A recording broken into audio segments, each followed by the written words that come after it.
ይህ በስክሪን ላይ የምታዩት ብር ዝም ብሎ የተጻፈ ቁጥር አይደለም። ፊቴን ሳላሳይ ካሜራ ሳልገዛ በቤቴ ቁጭ ብዬ በኤአይ ወይም ደግሞ በአውቶሜሽን ብቻ በሁለት ወር ውስጥ የሰራሁት ውጤት ነው። ኤአይ በእርግጥ ይከፍላል ወይ ብላችሁ ለጠየቃችሁኝ በሙሉ ማረጋገጫው ይህ ነው። ዛሬ ሰላምታ ምናምን አላበዛባችሁ፣ በቀጥታ ወደ አሰራር መንገዱ ነው የምንገባው። ቪዲዮውን እስከ መጨረሻው ካያችሁት ብዙዎች ሚስጥሩን ይዘውት ሊነግሯችሁ ያልፈለጉትን በወር 50 ሺህ ብር እና ከዛ በላይ ሊያስገኝ የሚችለውን የኤአይ አውቶሜሽን ስራ በተግባር ትማራላችሁ። የሚገርማችሁ ነገር ሲነገረን እስከዛሬ ስንሰማው ሲነገረን ከኖረው ሪያሊቲው ፈጽሞ የተለየ ነው። ለዚህ ቻናል አዲስ ከሆናችሁ እኔ ፉአድ ነኝ። ላለፉት 5 ዓመታት በኦንላይን ቢዝነስ ዓለም ውስጥ ብዙ ውጣ ውረዶችን አይቼ ዛሬ ውጤት ያመጡልኝንና በተግባር የሞከርኳቸውን ነጥቦች ለእናንተ ማካፈል ወንድማችሁ ነኝ። እዚህ ቻናል ላይ የምናወራው ስለ ተራ ወሬ ሳይሆን ኑሯችንን ሊቀይሩ ስለሚችሉ የዲጂታል እድሎች ነው። ወደ ተግባራዊ ስራው ከመግባታችን በፊት በዩቲዩብ ዓለም 3 አይነት የቪዲዮ አቀራረብ መንገዶች እንዳሉ በሚገባ መረዳት አለባችሁ። ይህን ካላወቃችሁ ዝም ብላችሁ እንደ መጫወት ይቆጠራል። አንደኛው ሎንግ ፎርም ቪዲዮስ እነዚህ ናቸው። ማለትም ከ8 ደቂቃ በላይ የሚረዝሙ ቪዲዮስ ሲሆኑ ለአድሰንስ ገቢ በጣም ምርጥ ናቸው። በተለይ ይዘታችሁን በእንግሊዝኛ ለምታዘጋጁ ሰዎች ክፍያው እጅግ ከፍተኛ ነው። ለምን መሰላችሁ? የአሜሪካ ወይም የአውሮፓ ኩባንያዎች በእነዚህ ቪዲዮዎች ላይ ማስታወቂያ ለማስገባት ብዙ ዶላሮችን ይከፍላሉ። ሁለተኛው ዩቲዩብ ሾርትስ ነው። በአሁን ሰዓት በአጭር ጊዜ ውስጥ ቫይራል ለመሆን ሰብስክራይበር ለማከማቸትና ቻናላችሁን ለማሳደግ ከሾርትስ የተሻለ መንገድ የለም። በኤአይ የሚሰሩ አጫጭር ጥቅሶች፣ አስገራሚ እውነታዎችና ልብ የሚነኩ አጫጭር ታሪኮች እዚህ ጋር እንደ ሰደድ እሳት ነው የሚሰራጩት። ያኔ ምርጥ ምክር ግን ሃይብሪድ ወይም ደግሞ የተቀላቀለ ስልትን እንድትጠቀሙ ነው። በሾርትስ አዳዲስ ተመልካቾችን ወደ ቻናላችሁ ትጠራላችሁ። በረጅም ቪዲዮዎቻችሁ ደግሞ የኪሳችሁን ገቢ ታሳድጋላችሁ። ይሄ ልክ እንደ አሳ አስጋሪ ነው። ሾርትስ መረቡ ሲሆን ሎንግ ቪዲዮ ደግሞ አሳው ነው። በየቀኑ ዩቲዩብ ስታስሱ በሚሊዮን የሚቆጠር እይታ ያላቸው ቪዲዮዎችን እንመለከታለን አይደል? አስገራሚ የሆኑ የቤት ግንባታ ዲዛይኖችን፣ የሆነ ቆሻሻ የሆነን አካባቢ ሲያጸዱ ምናምን የሆኑ ሰዎች ተሰብስበው ወይም ደግሞ የሆነን የተበላሽ የሆነን መንገድን ሲያሳምሩ ሲያስተካክሉ እነዚህ አይነት ቪዲዮዎችን እንመለከታለን አይደል? ከዛም ባለፈ ደግሞ የልጆች ታሪኮችን የሚያሳዩ የሆኑ እንስሳዎች እንደ ሰው ሲንቀሳቀሱ ምናምን እንደዚህ አይነት ቪዲዮዎች በጣም ተሰራጭተዋል አሁን ላይ። እነዚህ አሁን 90% የተሰሩት በኤአይ ነው። የሚገርመው ግን እነዚህን ቪዲዮዎች የሚሰሩት ሰዎች የራሳቸው ካሜራ የላቸውም። ፊታቸውን አይታችሁት አታውቁም በጭራሽ።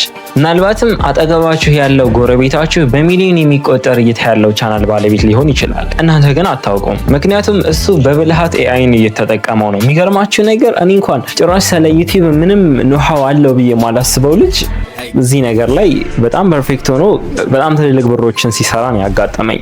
እኛ ግን እነዚህን ቪዲዮዎች ሌሎች በቃ ኤክስፐርት የሆኑ የተራቀቁ ሰዎች ምናምን የሚሰሩት አይነት ስራ ይመስለናል። ዛሬ አንድ ስለ ዩቲዩብ አውቶሜሽን አሰራር የሆነ ኮንሴፕት እንድትይዙ ለምሳሌ አንድ ርዕስ እንምረጥ። ለምሳሌ ፋይናንሻል ፍሪደም ላይ ፎከስ ያደረገ የዩቲዩብ ቻናል ለመክፈት ብናስብ በኤአይ አውቶሜሽን ላይ ዲፔንድ ሆኖ ማለት ነው። ሁሉን ምንም ነገር ከማድረጋችን በፊት ወደ ዩቲዩብ እንግባና ፋይናንሻል ፍሪደም ብለን ሰርች እናድርግ እስቲ እና ውጤቱ ምንድነው? እዛ ጋር ፋይናንሻል ፍሪደም ላይ የተሰሩ ቪዲዮዎች ምን አይነት ናቸው የሚለውን ነገር እንመልከት እስኪ። በአንድ በኩል በሚሊዮን የሚቆጠር እይታ ያላቸው ስኬታማ ቪዲዮዎችን እናያለን። በሌላ በኩል ደግሞ ስክሮል ስናደርግ በጣም ዝቅተኛ የሆነ ቪው 100 እንኳን ቪው በአመታት ውስጥ ያልሞላላቸው የሆኑ ቻናሎችን እንመለከታለን። ለመሆኑ የነዚህ ቻናሎች ችግር ምንድነው? ብዙ ሰዎች ኤአይን ሲጠቀሙ የሚሰሩት አንድ ትልቅና አሰልቺ የሆነ ስህተት አለ።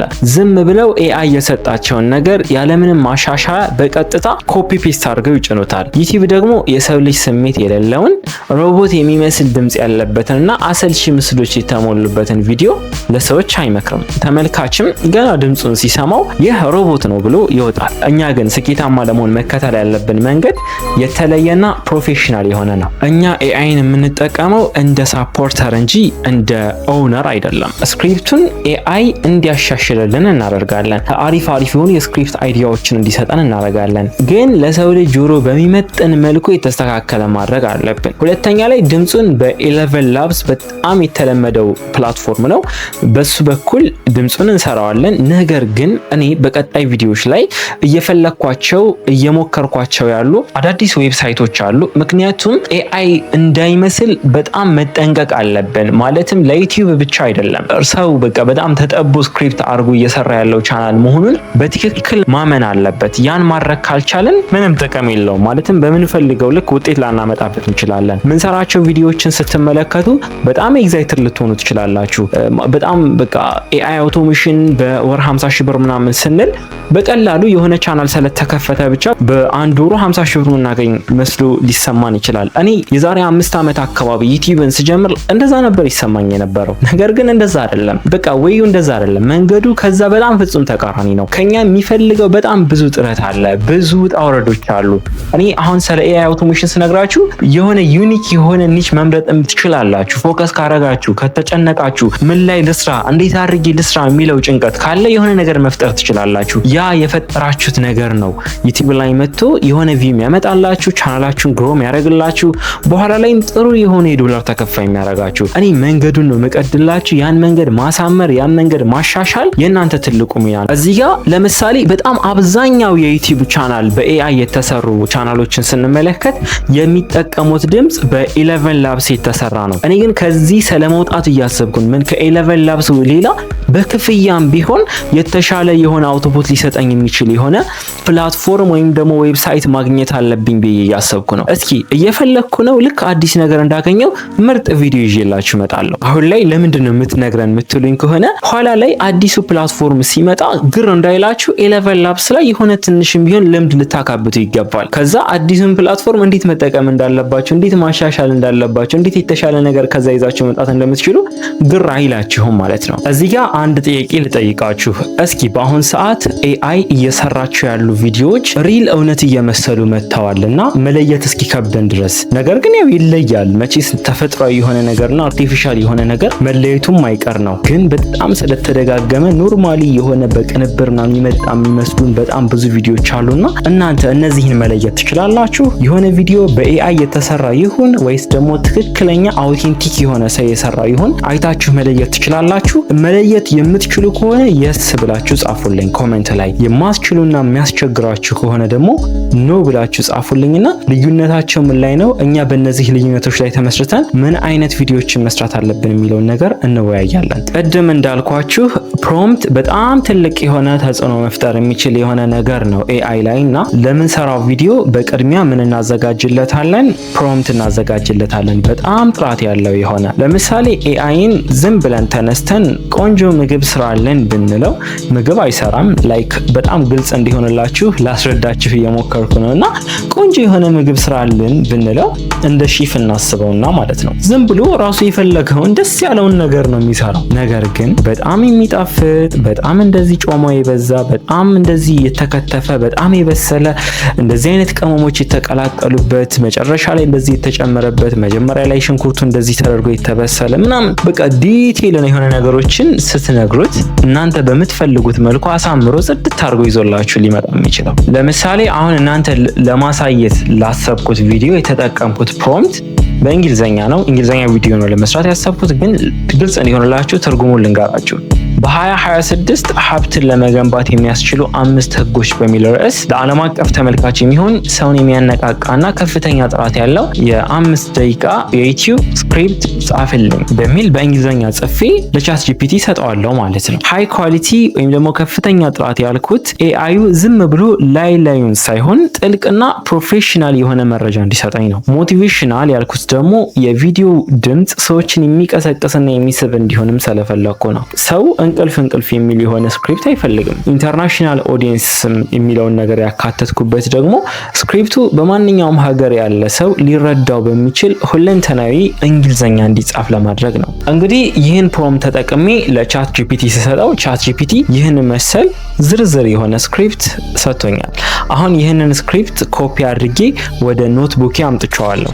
ነገር ግን እዚህ ጋር ብዙዎች የሚሳሳቱበት ወሳኝ የሆነ ነገር አለ። ኤአይ ስክሪፕቱን ሲሰጠን የሆነ ቅንፍ ነገር ያደርግና ኦፕኒንግ ሆክ፣ ኢንትሮ ወይም ደግሞ የሰዓት መለኪያዎችን ከ00 ሰከንድ እስከ 0020 ምናምን እያለ ይጨምርብናል። እነዚህ ነገሮች ለኛ የቀረጻ መመሪያዎች እንጂ ለሚወጣው ኤአይ አያስፈልገውም። እነዚህን ካልቀነስናቸው ድምጻዎቹ ኤአይን እነዚህን ቅንፎች ጭምር ነው የሚሆንብልን። እስኪ አስቡት እንዴት እያለ ሊያነበው እንደሚችል። ቪዲዮ ሲጀምር ኦፕኒንግ ሆክ ብሎ ቢጀምር እንዴት ሊያስቅ እንደሚችል አስቡት። ይህ ቪዲዮ ሮቦት እንዲመስልና ጥራቱን እንዲያጣ ያደርገዋል። ስለዚህ አሁን እያደረግኩ ያለሁት ንግግሩን ዲያሎግ ብቻ በማስቀረት አላስፈላጊ የሆኑ መመሪያዎችን መጥረግ ነው። አሁን ስክሪፕታችንን ለድምጽ ስራ ዝግጁ እናደርገዋለን ማለት ነው። ስክሪፕቱ ንጹህ ሆኖ ተቀመጠልን እና ይህን ይዘን ወዴት እንሄዳለን? አሁን ላይ በብዛት እየተጠቀምነው ያለ ነው፣ ግን ሌላ እንሄዳለን። እዚህ ጋር በጣም አሪፍ ነውና እየመለስ ሳጥን ውስጥ ለጊዜው ግን ለዚህ ስክሪን እንሄዳለን። እዚህ ጋር በጣም ታዋቂ የሆነችው የቪላ ሳጥን ውስጥ እናስገባዋለን። ለዚህ ስክሪፕት ለምሳሌ በጣም ታዋቂ የሆነችው እየፈጸምኩ ስለነበርኩት ነገር ሁላችሁ የቪላ ተጠቀሙ ደስ ይለኛል። እንደ ኤግዛምፕል እዚህ ላይ ቴክስት ስፒች የሚለው ላይ ቪዲዮ ተከራላችሁ ከዛ በኋላ ራሱ ጀነሬት ያደርግና እዛ ላይ ቴክስት ስፒች የሚለው ላይ ድምጿን አስገባዋለሁ። ከዛ በኋላ ራሱ ጀነሬት ያደርግና ያወጣልኛል ማለት ነው። አሁን ይሄንን ድምጽ አውርደን ጨርሰናል። ይሄ ማለት የቪዲዮአችን 50% ተጠናቋል ማለት ነው። እዩት በዚህ ደቂቃ ብቻ እንዴት እየሰራን እንደሆነ ማለት ነው። አሁን ደግሞ ወደ ምስል ስራ እንሄዳለን። ሊዮናርዶ ኤአይ የሚባል ትልቅ የሆነ ግዙፍ የቪዲዮ ጀነሬተር ካምፓኒ አለ። እዚህ ካምፓኒ ፕላትፎርም ዌብሳይት ላይ በመሄድ ነው ትንሽ ቶከን ነው የሚሰጠን እስከ 150 ቶከን በአንድ ኢሜል ለመጀመሪያ ጊዜ ስንገባ ማለት ነው። ሌላው በክፍያ ነው። ነገር ግን ከዚህ በፊት ግሮክን ነበር የምጠቀመው፣ ግሮክም ፔድ ሆነ ማለት ነው። ስለዚህ አሁን እንደዚህ በጣም በነፃ ልናገኛቸው የምንችላቸውና ጥሩ የሆነ አውቶፑት ሊሰጡን የሚችሉ የሆኑ ዌብሳይቶችን ሰርች እያደረኩ ነው። በዛም ዙሪያ በቀጣይ የትኞቹ ዌብሳይቶችን ሞር ስልካችሁ ላይ ልታስቀምጡ እንደሚገባ በቪዲዮ ይዤላችሁ እመጣለሁ። እስከዚያው ግን የአውቶሜሽን ኮንሴፕት ምንድን ነው የሚለውን ነገር እንድታዩ በደስኪ ሊዮናርዶ ኤአይ ምን እንደሰራው እንመልከት። አሁን ለሊዮናርዶ ኤአይም ለየሲኑ ለየብቻ የሆነ ፕሮምፕት ያስፈልገናል፣ ምስል ስለሚያስፈልገን ማለት ነው። ለምሳሌ ቪዲዮ ሲጀምር መጠቀም ያሰብኩት የሆነ ቪዲዮ አለ። ለያን ቪዲዮ እንዲሰራልኝ ፕሮምፕት ሰጠሁት። በእንግሊዝኛ ስተረጉመው አንዲት ሴት ስራ ፈጣሪ የሆነች ማለት ነው ረጅም ፎቅ ላይ ቆማ የሌሊቱን የዘመናዊ ከተማ እይታ ከሚያንጸባርቁ የመረጃ ውጤቶች ጋር የሲኒማቲክ ብርሃን እጅግ ተጨባጭና 4K ጥራት ባለው መልኩ አሳየኝ ብዬ ይህንን ፕሮምፕት የሰጠኝ ቻት ጂፒቲ ነው። ይህን ፕሮምፕት ሰጥቼ ጀነሬት ሳረግ የተወሰነ ያህል ደቂቃ ያስጠብቀኛል። ከዛ በኋላ ቪዲዮውን ጀነሬት ያደርግልኛል ማለት ነው። እነዚህ ቪዲዮዎች እንግዲህ ምንም አይነት ኮፒራይት ዩቲዩብ ላይ አያዝብንም። አሁን ሁሉንም ግብአቶች አዘጋጅተናል። ዋና ዋና ግብአቶች ምንድናቸው? ድምጽና ቪዲዮ ፉቴጅ ማለት ነው። ስለዚህ አሁን የሚቀረን እነዚህን ሁሉንም አቀናጅተን በካፕከት አንድ ፕሮፌሽናል ቪዲዮ መስራት ነው። እስካሁን ያየነው ሂደት በዩቲዩብ አውቶሜሽን ዙሪያ መሰረታዊ ግንዛቤ እንዲኖራችሁ ለማድረግ ነው። እኔ የምፈልገው ዝም ብላችሁ ቪዲዮ ሰርታችሁ እንድትጭኑ ሳይሆን ፕሮፌሽናል በሆነ መንገድ ሰርታችሁ ውጤት እንድታመጡ ነው። ብዙ ሰዎች አውቶሜሽን ሲባል ዝም ብለው መጀመር ነው የሚያስቡት። እኔ ግን በስትራቴጂ ነው መጓዘው። ስለዚህ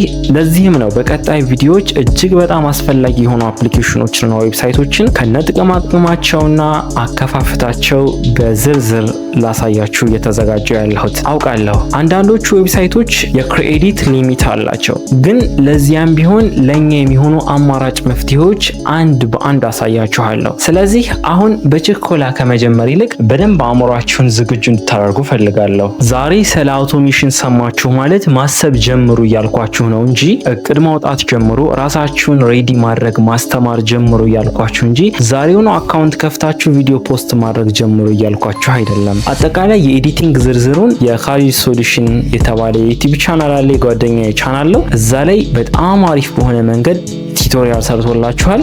እሱን አይታችሁ ስትመለሱ እኔ ደግሞ ወደ ቀጣይ ቢዝነስ ስትራቴጂ እና ወደ ሚስጥራዊ የኤአይ ቱሎች ወስዳችኋለሁ። ይህን ቪዲዮ ከመጨረሴ በፊት በውስጥ መስመር ለምትጠይቁኝ አንዳንድ ጥያቄዎች ምላሽ ልሰጣችሁ እፈልጋለሁ። ብዙዎቻችሁ ለምን አንድን ርዕስ ሳትጨርስ ወደ ሌላው ትሄዳለህ ወይም ለምን ብዙ ነገሮችን ትሞክራለህ ትሉኛላችሁ። እኔ በብዛት ትኩረት የማደርገው ጥቆማዎችና አዳዲስ አማራጮች ላይ ነው። ቲፖችን ነው የምሰጣችሁ። በአሁኑ ሰዓት ዓለማችን በቴክኖሎጂ በጣም እየተቀያየረች ስለሆነ በአንድ ነገር ላይ ብቻ ተወስኖ መቅረት ትልልቅ እድሎችን ሊያሳጣን ይችላል። እኔ የተለያዩ መንገዶችን የማሳያችሁ እናንተም እንደ ፍላጎታችሁ እንድትሞክሩና የሚሰማችሁን እንድትመርጡ ነው። ዛሬ የሰራው ዘዴ ነገ ላይ ሰራ ይችላል። ለምሳሌ አሁን ስለ ስናፕቻት፣ ስለ ፒንተረስት፣ ስለ አፍሊት ማርኬቲንግ ያዘጋጀኋቸው ከዚህ በፊት የሰራኋቸው ቪዲዮዎች አሉ። አሁን በእነሱ ዙሪያ ደግሞ በጣም ዘርዘር ባለመልኩ ሌሎች ቪዲዮዎችን እየሰራሁ ነው። እነሱን በቅርቡ ይዤላችሁ እመጣለሁ። ፒንተረስት እና ስናፕቻትን በመጠቀም እንዴት ውጤታማ መሆን እንደምትችሉ በደንብ አሳያችኋለሁ። የእኔ ጥቆማ ብቻውን ስኬታማ አያረጋችሁም። እኔ በሩን እከፍትላችኋለሁ፣ መንገዱን አሳያችኋለሁ። እናንተ ግን በራሳችሁ ጥረት ከኤአይ እና ከዩቲዩብ ጋር ያላችሁን እውቀት ማሳደግ ትችላላችሁ። አሁን ላይ ያሉት የኤአይ ቱሎች ለሁላችንም ክፍት ናቸው። በራስ ጥረት መታገዝና ፕሮፌሽናል ለመሆን መዘጋጀት በጣም ወሳኝ ነው። አዳዲስ ነገሮችን ለመሞከር ወደ ኋላ አትበሉ። ምክንያቱም ስኬት የሚመጣው ካልተሞከሩ ብዙ አማራጮች ውስጥ ምርጡን ለይቶ በማውጣት ነው። በጥራት መስራት ውጤቱ ስኬት ነው። በቀጣይ ቪዲዮ እስከምንገናኝ እነዚህን ነገሮች በተግባር እየሞከራችሁ በዝግጅት ቆዩኝ።